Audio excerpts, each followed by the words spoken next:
The Resident Patient by Arthur Conan Doyle.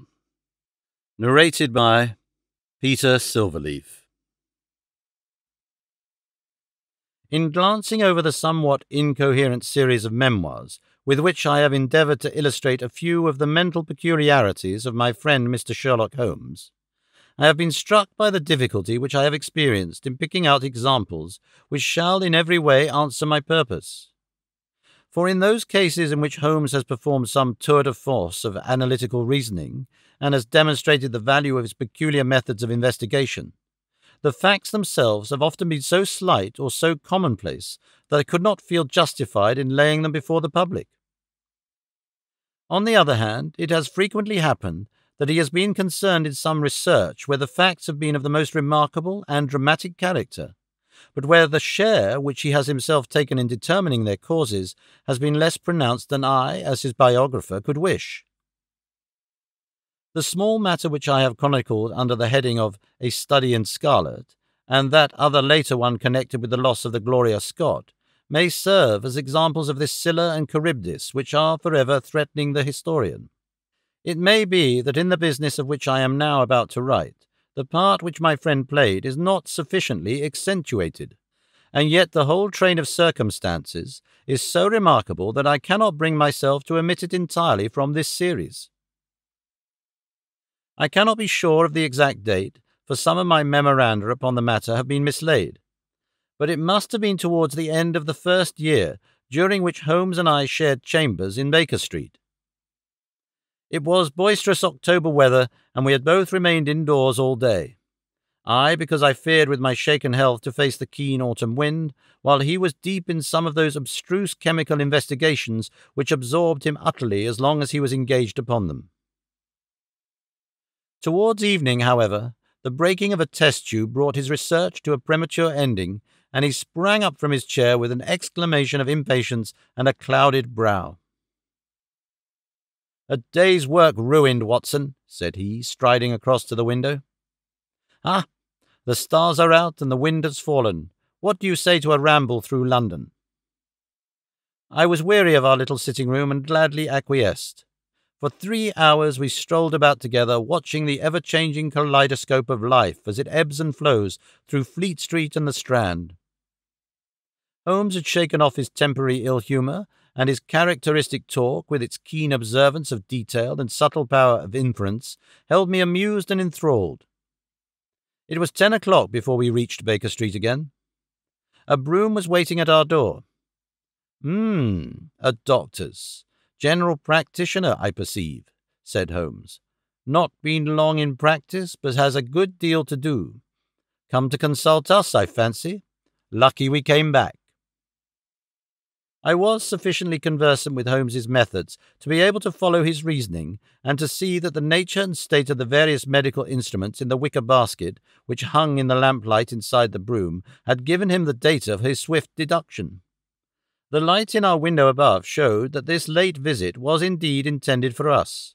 With some curiosity as to what could have sent a brother medico to us at such an hour, I followed Holmes into our sanctum.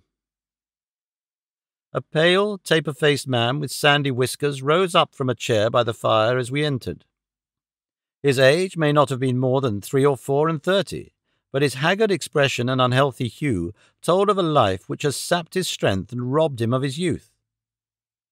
His manner was nervous and shy, like that of a sensitive gentleman, and the thin white hand which he laid on the mantelpiece as he rose was that of an artist rather than of a surgeon. His dress was quiet and sombre, a black frock coat, dark trousers, and a touch of colour about his necktie. "Good evening, Doctor," said Holmes cheerily. "I am glad to see that you have only been waiting a very few minutes." "You spoke to my coachman, then?" "No, it was the candle on the side table that told me. Pray resume your seat and let me know how I can serve you." "My name is Dr. Percy Trevelyan," said our visitor, "and I live at 403 Brook Street." "Are you not the author of a monograph upon obscure nervous lesions?" I asked. His pale cheeks flushed with pleasure at hearing that his work was known to me. "I so seldom hear of the work that I thought it was quite dead," said he. My publishers gave me a most discouraging account of its sale. You are yourself, I presume, a medical man?" "A retired army surgeon. My own hobby has always been nervous disease. I should wish to make it an absolute speciality, but of course a man must take what he can get at first. This, however, is beside the question, Mr. Sherlock Holmes, and I quite appreciate how valuable your time is. The fact is that a very singular train of events has occurred recently at my house in Brook Street, and tonight they came to such a head that I felt it was quite impossible for me to wait another hour before asking for your advice and assistance." Sherlock Holmes sat down and lit his pipe. "You are very welcome to both," said he. "Pray let me have a detailed account of what the circumstances are which have disturbed you." "One or two of them are so trivial," said Dr. Trevelyan, "that I really am almost ashamed to mention them. But the matter is so inexplicable, and the recent turn which it has taken is so elaborate, that I shall lay it all before you, and you shall judge what is essential and what is not. I am compelled to begin with to say something of my own college career. I am a London University man, you know, and I am sure that you will not think that I am unduly singing my own praises if I say that my student career was considered by my professors to be a very promising one. After I had graduated, I continued to devote myself to research, occupying a minor position in King's College Hospital, and I was fortunate enough to excite considerable interest by my research into the pathology of catalepsy, and finally to win the Bruce Pinkerton Prize and medal by the monograph on nervous lesions to which your friend has just alluded. I should not go too far if I were to say that there was a general impression at that time that a distinguished career lay before me. But the one great stumbling block lay in my want of capital. As you will readily understand, a specialist who aims high is compelled to start in one of a dozen streets in the Cavendish Square quarter, all of which entail enormous rents and furnishing expenses. Besides this preliminary outlay, he must be prepared to keep himself for some years, and to hire a presentable carriage and horse. To do this was quite beyond my power, and I could only hope that by my economy I might in 10 years' time save enough to enable me to put up my plate. Suddenly, however, an unexpected incident opened up quite a new prospect to me. This was a visit from a gentleman of the name of Blessington, who was a complete stranger to me. He came up to my room one morning and plunged into business in an instant. "You are the same Percy Trevelyan who has had so distinguished a career and won a great prize lately?" said he. I bowed. "Answer me frankly," he continued, "for you will find it to your interest to do so. You have all the cleverness which makes a successful man. Have you the tact?" I could not help smiling at the abruptness of the question. "I trust I have my share," I said. "Any bad habits? Not drawn towards drink, eh?" "Really, sir," I cried. "Quite right. That's all right. But I was bound to ask, with all these qualities, why you are not in practice." I shrugged my shoulders. "Come, come," said he, in his bustling way. "It's the old story, more in your brains than in your pocket, eh? What would you say if I were to start you in Brook Street?" I stared at him in astonishment. "Oh, it's for my sake, not yours," he cried. "I'll be perfectly frank with you, and if it suits you, it will suit me very well. I have a few thousands to invest, you see, and I think I'll sink them in you." "But why?" I gasped. "Well, it's just like any other speculation, and safer than most." "What am I to do, then?" "I'll tell you. I'll take the house, furnish it, pay the maids, and run the whole place. All you have to do is just to wear out your chair in the consulting room. I'll let you have pocket money and everything. Then you hand over to me 3/4 of what you earn, and you keep the other quarter for yourself." That was the strange proposal, Mr. Holmes, with which the man Blessington approached me. I won't weary you with the account of how we bargained and negotiated.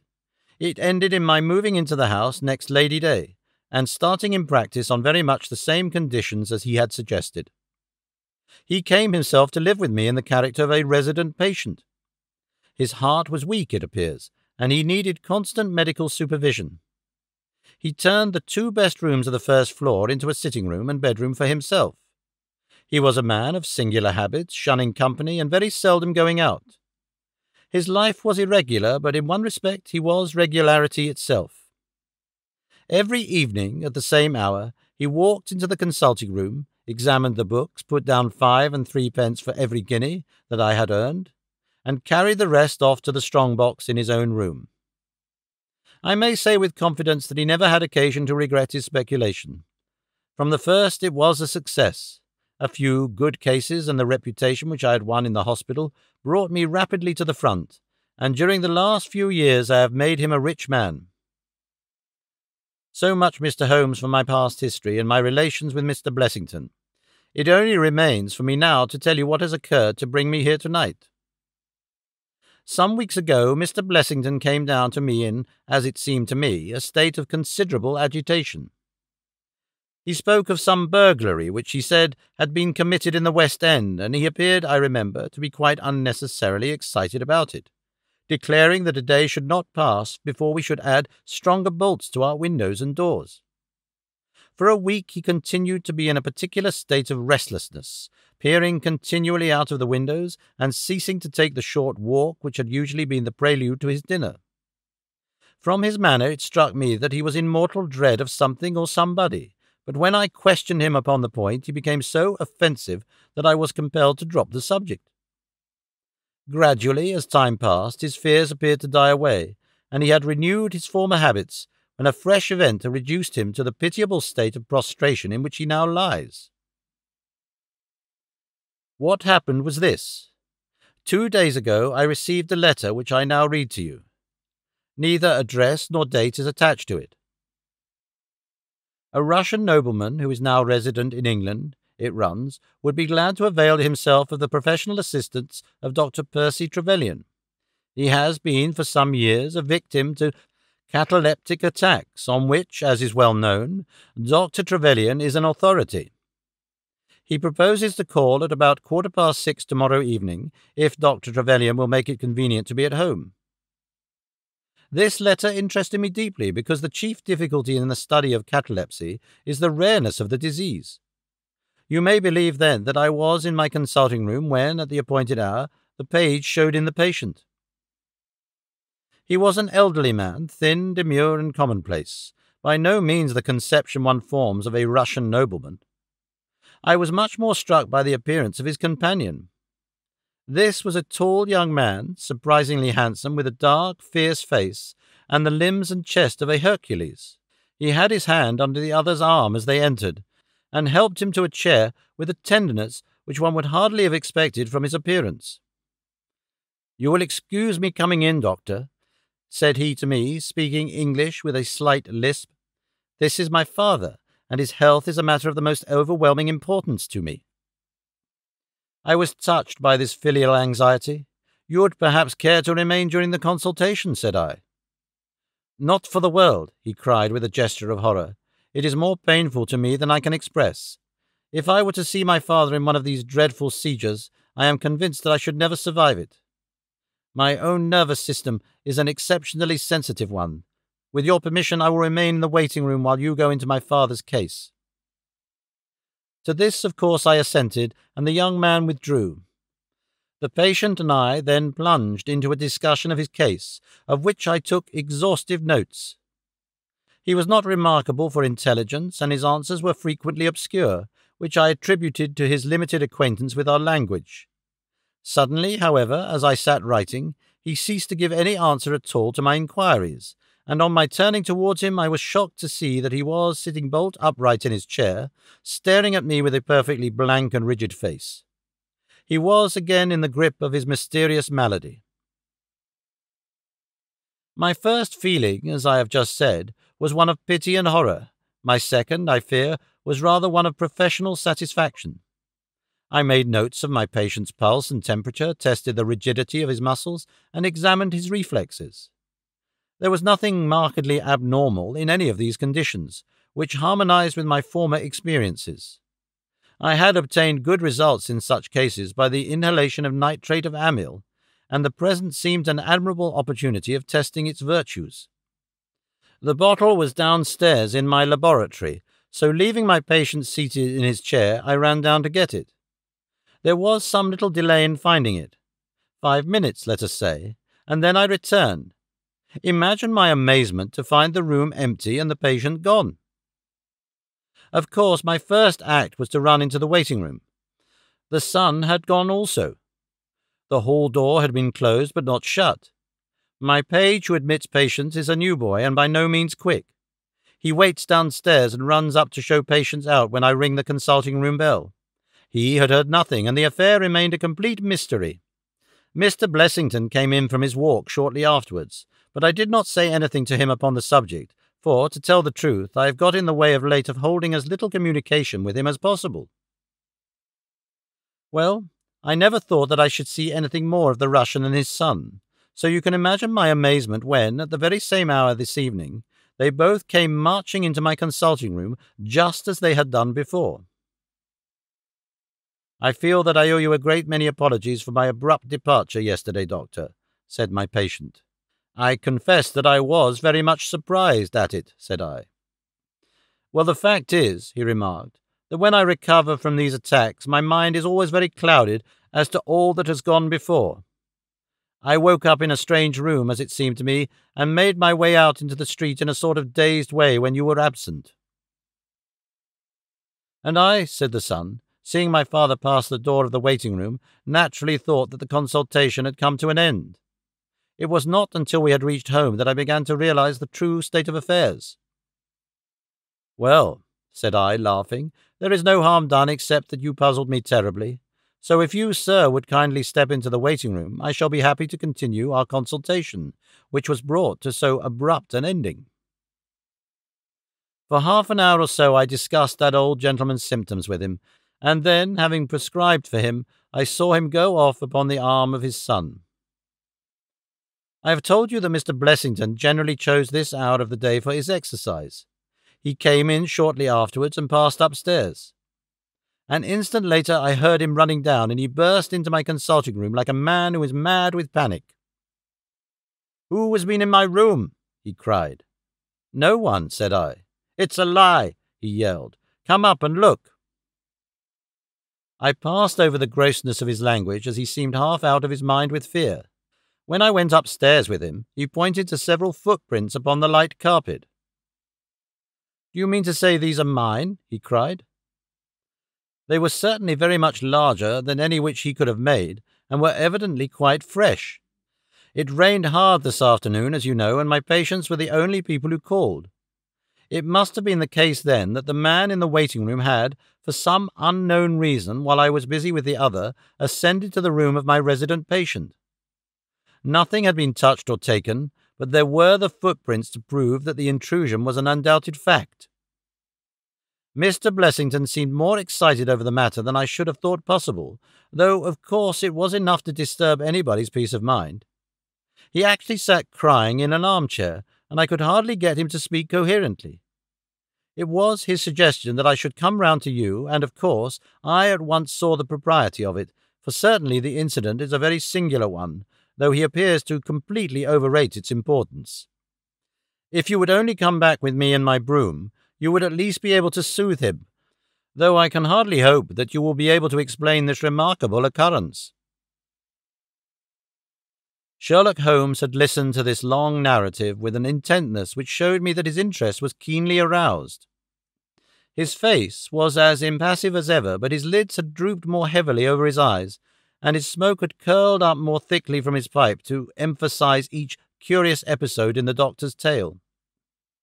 As our visitor concluded, Holmes sprang up without a word, handed me my hat, picked his own from the table, and followed Dr. Trevelyan to the door. Within a quarter of an hour we had been dropped at the door of the physician's residence in Brook Street, one of those sombre, flat-faced houses which one associates with a West End practice. A small page admitted us, and we began at once to ascend the broad, well-carpeted stair. But a singular interruption brought us to a standstill. The light at the top was suddenly whisked out, and from the darkness came a reedy, quivering voice. "I have a pistol," it cried. "I give you my word that I'll fire if you come any nearer." "This really grows outrageous, Mr. Blessington," cried Dr. Trevelyan. "Oh, then it is you, Doctor," said the voice with a great heave of relief. "But those other gentlemen, Are they what they pretend to be?" We were conscious of a long scrutiny out of the darkness. "Yes, it is all right," said the voice at last. "You can come up, and I am sorry if my precautions have annoyed you." He relit the stair-gas as he spoke, and we saw before us a singular-looking man whose appearance, as well as his voice, testified to his jangled nerves. He was very fat, but had apparently at some time been much fatter, so that the skin hung about his face in loose pouches, like the cheeks of a bloodhound. He was of a sickly colour, and his thin, sandy hair seemed to bristle up with the intensity of his emotion. In his hand he held a pistol, but he thrust it into his pocket as we advanced. "Good evening, Mr. Holmes," said he. "I am sure I am very much obliged to you for coming round. No one ever needed your advice more than I do. I suppose that Dr. Trevelyan has told you of this most unwarrantable intrusion into my rooms?" "Quite so," said Holmes. "Who are these two men, Mr. Blessington, and why do they wish to molest you?" Well, said the resident patient, in a nervous fashion. "Of course, it is hard to say that. You can hardly expect me to answer that, Mr. Holmes. Do you mean that you don't know?" "Come in here, if you please. Just have the kindness to step in here." He led the way into his bedroom, which was large and comfortably furnished. "You see that?" said he, pointing to a big black box at the end of his bed. "I have never been a very rich man, Mr. Holmes, never made but one investment in my life, as Dr. Trevelyan would tell you. But I don't believe in bankers. I would never trust a banker, Mr. Holmes. Between ourselves, what little I have is in that box, so you can understand what it means to me when unknown people force themselves into my rooms." Holmes looked at Blessington in his questioning way and shook his head. "I cannot possibly advise you if you try to deceive me," said he. "But I have told you everything." Holmes turned on his heel with a gesture of disgust. "Good night, Dr. Trevelyan," said he. "And no advice for me?" cried Blessington in a breaking voice. "My advice to you, sir, is to speak the truth." A minute later we were in the street and walking for home.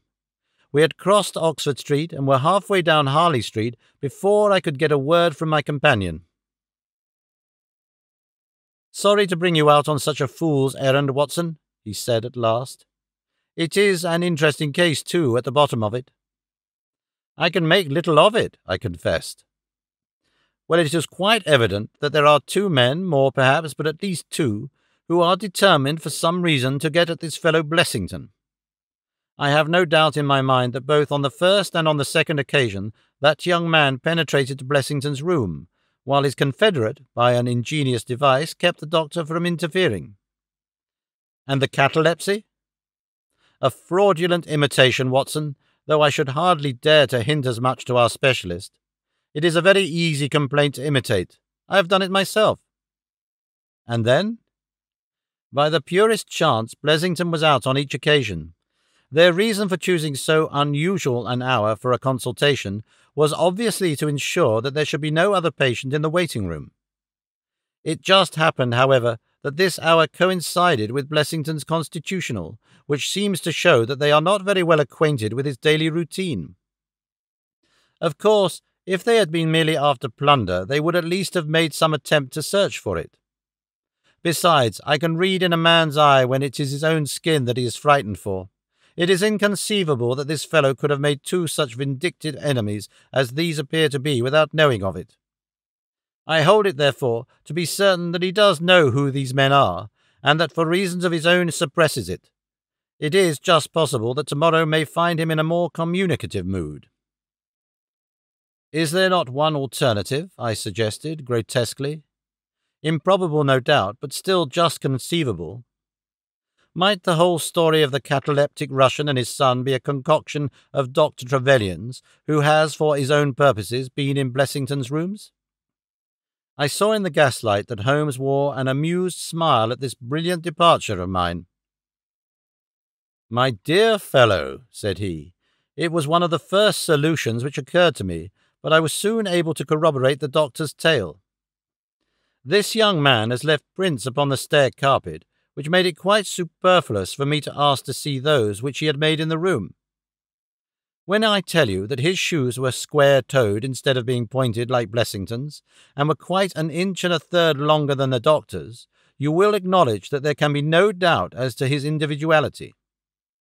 But we may sleep on it now, for I shall be surprised if we do not hear something further from Brook Street in the morning. Sherlock Holmes' prophecy was soon fulfilled, and in a dramatic fashion. At 7:30 next morning, in the first glimmer of daylight, I found him standing by my bedside in his dressing-gown. "There's a brougham waiting for us, Watson," said he. "What's the matter, then?" "The Brook Street business." "Any fresh news?" "Tragic but ambiguous," said he, pulling up the blind. "Look at this." A sheet from a notebook with, "For God's sake, come at once, P.T." scrawled upon it in pencil. Our friend the doctor was hard put to it when he wrote this. "Come along, my dear fellow, for it's an urgent call." In a quarter of an hour or so we were back at the physician's house. He came running out to meet us with a face of horror. "Oh, such business!" he cried, with his hands to his temples. "What then?" "Blessington has committed suicide." Holmes whistled. "Yes, he hanged himself during the night." We had entered, and the doctor had preceded us into what was evidently his waiting-room. "I really hardly know what I am doing," he cried. "The police are already upstairs. It has shaken me most dreadfully." "When did you find it out?" "He has a cup of tea taken into him early every morning. When the maid entered, about 7, there the unfortunate fellow was hanging in the middle of the room. He had tied his cord to the hook on which the heavy lamp used to hang, and he had jumped off from the top of the very box that he showed us yesterday." Holmes stood for a moment in deep thought. "With your permission," said he at last, "I should like to go upstairs and look into the matter." We both ascended, followed by the doctor. It was a dreadful sight which met us as we entered the bedroom door. I have spoken of the impression of flabbiness which this man Blessington conveyed. As he dangled from the hook, it was exaggerated and intensified until he was scarce human in his appearance. The neck was drawn out like a plucked chicken's, making the rest of him seem the more obese and unnatural by the contrast. He was clad only in his long night-dress, and his swollen ankles and ungainly feet protruded starkly from beneath it. Beside him stood a smart-looking police inspector, who was taking notes in a pocket-book. "Ah, Mr. Holmes," said he heartily as my friend entered. "I am delighted to see you." "Good morning, Lanner," answered Holmes. "You won't think me an intruder, I am sure. Have you heard of the events which led up to this affair?" "Yes, I heard something of them." "Have you formed an opinion?" "As far as I can see, the man has been driven out of his senses by fright. The bed has been well slept in, you see. There's his impression deep enough. It's about 5 in the morning, you know, that suicides are most common. That would be about his time for hanging himself. It seems to have been a very deliberate affair." "I should say that he has been dead about 3 hours, judging by the rigidity of the muscles," said I. "Noticed anything peculiar about the room?" asked Holmes. "Found a screwdriver and some screws on the washstand. Seems to have smoked heavily during the night, too. There are 4 cigar ends that I picked out of the fireplace." Said Holmes. "Have you got his cigar holder?" "No, I have seen none." "His cigar case, then?" "Yes, it was in his pocket." Holmes opened it and smelled the single cigar which it contained.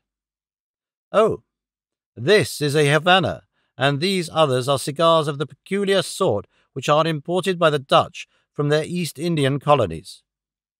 They are usually wrapped in straw, you know, and are thinner for their length than any other brand." He picked up the 4 ends and examined them with his pocket lens. "2 of these have been smoked from a holder and 2 without," said he. "2 have been cut by a not very sharp knife, and 2 have had the ends bitten off by a set of excellent teeth. This is no suicide, Mr. Lanner. It is a very deeply planned and cold-blooded murder." "Impossible!" cried the inspector. "And why? Why should anyone murder a man in so clumsy a fashion as by hanging him?" "That is what we have to find out." "How could they get in?" Through the front door? It was barred in the morning. Then it was barred after them. How do you know? I saw their traces. Excuse me a moment, I may be able to give you some further information about it. He went over to the door, and turning the lock, he examined it in his methodical way. Then he took out the key, which was on the inside, and inspected that also. The bed, the carpet, the stairs, the mantelpiece, the dead body, and the rope were each in turn examined, until at last he professed himself satisfied, and with my aid and that of the inspector, cut down the wretched object and laid it reverently under a sheet. "How about this rope?" he asked. "It is cut off this," said Dr. Trevelyan, drawing a large coil from under the bed. He was morbidly nervous of fire and always kept this beside him, so that he might escape by the window in case the stairs were burning. "That must have saved them trouble," said Holmes thoughtfully. "Yes, the actual facts are very plain, and I shall be surprised if by the afternoon I cannot give you the reasons for them as well. I will take this photograph of Blessington which I see upon the mantelpiece, as it may help in my inquiries." "But you have told us nothing," cried the doctor. "Oh, there can be no doubt as to the sequence of events," said Holmes. "There were 3 of them in it, the young man, the old man, and a third to whose identity I have no clue. The first 2, I need hardly remark, are the same who masqueraded as the Russian Count and his son, so we can give a very full description of them. They were admitted by a confederate inside the house. If I might offer you a word of advice, Inspector, it would be to arrest the page, who, as I understand, has only recently come into your service, Doctor." "The young imp cannot be found," said Dr. Trevelyan. "The maid and the cook have just been searching for him." Holmes shrugged his shoulders. "He has played a not unimportant part in this drama," said he. "The 3 men having ascended the stairs, which they did on tiptoe, the elder man first, the younger man second, and the unknown man in the rear." "My dear Holmes," I ejaculated. "Oh, there can be no question as to the superimposing of the footmarks. I had the advantage of learning which was which last night. They ascended then to Mr. Blessington's room, the door of which they found to be locked. With the help of a wire, however, they forced round the key. Even without the lens you will perceive by the scratches on this ward where the pressure was applied. On entering the room, their first proceeding must have been to gag Mr. Blessington. He may have been asleep, or he may have been so paralyzed with terror as to have been unable to cry out. These walls are thick, and it is conceivable that his shriek, if he had time to utter one, was unheard. Having secured him, it is evident to me that a consultation of some sort was held. Probably it was something in the nature of a judicial proceeding. It must have lasted for some time, for it was then that these cigars were smoked. The older man sat in that wicker chair. It was he who used the cigar-holder. The younger man sat over yonder. He knocked his ash off against the chest of drawers. The third fellow paced up and down. Blessington, I think, sat upright in the bed, but of that I cannot be absolutely certain. Well, it ended by their taking Blessington and hanging him. The matter was so prearranged that it is my belief that they brought with them some sort of block or pulley which might serve as a gallows. That screwdriver and those screws were, as I conceive, for fixing it up. Seeing the hook, however, they naturally saved themselves the trouble. Having finished their work, they made off, and the door was barred behind them by their confederate.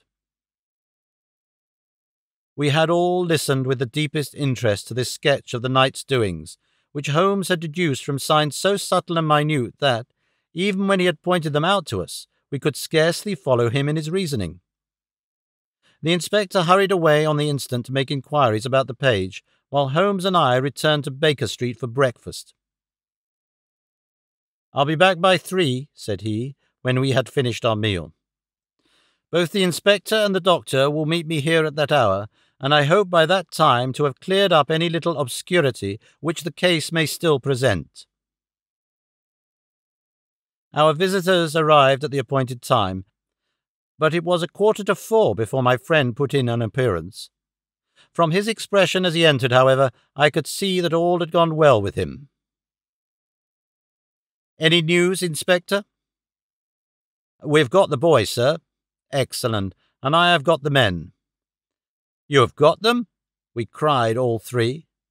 Well, at least I have got their identity. This so-called Blessington is, as I expected, well known at headquarters, and so are his assailants. Their names are Biddle, Hayward, and Moffat. The Worthington Bank gang, cried the inspector. Precisely, said Holmes. Then Blessington must have been Sutton. Exactly, said Holmes. Why, that makes it as clear as crystal, said the inspector. But Trevelyan and I looked at each other in bewilderment. You must surely remember the great Worthington Bank business, said Holmes. 5 men were in it, these 4 and a 5th called Cartwright. Tobin, the caretaker, was murdered, and the thieves got away with £7,000. This was in 1875. They were all 5 arrested, but the evidence against them was by no means conclusive. This Blessington, or Sutton, who was the worst of the gang, turned informer. On his evidence, Cartwright was hanged, and the other 3 got 15 years apiece. When they got out the other day, which was some years before their full term, they set themselves, as you perceive, to hunt down the traitor and to avenge the death of their comrade upon him. Twice they tried to get at him and failed. A 3rd time, you see, it came off. Is there anything further which I can explain, Dr. Trevelyan? I think that you have made it all remarkably clear, said the doctor. No doubt the day on which he was perturbed was the day when he had seen of their release in the newspapers. Quite so. His talk about a burglary was the merest blind. But why could he not tell you this? Well, my dear sir, knowing the vindictive character of his old associates, he was trying to hide his own identity from everybody as long as he could. His secret was a shameful one, and he could not bring himself to divulge it. However, the wretch as he was still living under the shield of British law, and I have no doubt, Inspector, that you will see that, though that shield may fail to guard, the sword of justice is still there to avenge. Such were the singular circumstances in connection with the resident patient and the Brook Street doctor. From that night nothing has been seen of the 3 murderers by the police, and it is surmised at Scotland Yard that they were among the passengers of the ill-fated steamer Nora Craner, which was lost some years ago with all hands upon the Portuguese coast, some leagues to the north of Oporto. The proceedings against the page broke down for want of evidence, and the Brook Street mystery, as it was called, has never until now been fully dealt with in any public print.